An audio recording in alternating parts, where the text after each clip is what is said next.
Berlin is perhaps the city that's most easily comparable to Hong Kong. It has considerable limitations on residential space, so it can be an example for what authorities can do when there are large waves, sudden increases in numbers, how you can accommodate asylum seekers.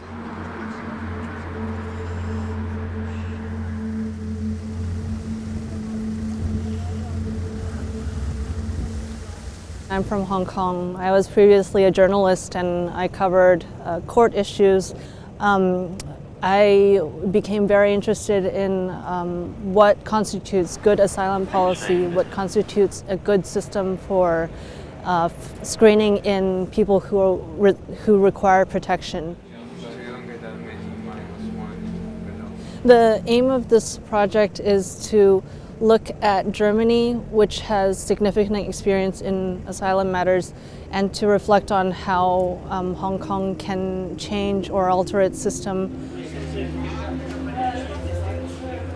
Hong Kong tends to look towards the UK and Australia, which are very bad examples of asylum policy, for how it can tune its own. I think that Germany has a lot of important experiences that we can learn from, and that's the purpose of my research, is to draw experiences from there and apply them to Hong Kong.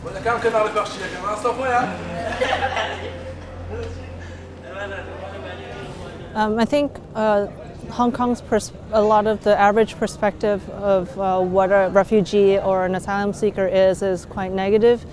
And that comes from some of our history. We had a lot of Vietnamese refugees, and there was a perception that the Hong Kong population had to basically foot the bill for a decision that wasn't theirs. And also there's just very limited contact with foreigners who come to us seeking asylum, and I think that leads to a lot of misunderstanding.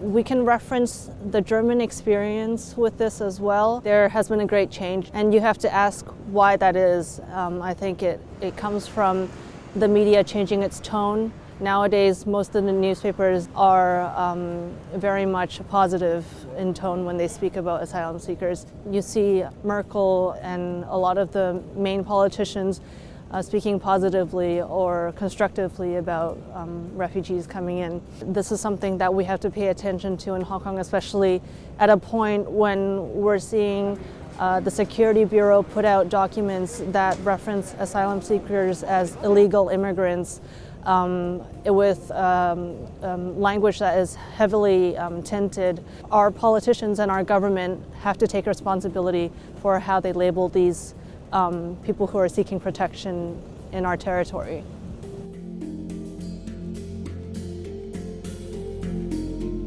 I found what impressed me the most was how willing normal people, civil society, were to get involved. There are all sorts of initiatives springing up everywhere. People are extremely active. For example, in the summer in Munich, when there were waves of asylum seekers coming in, you just saw people bringing in food, clothing, diapers for children, just on their own. And I think that was one of the big takeaways from my experience here.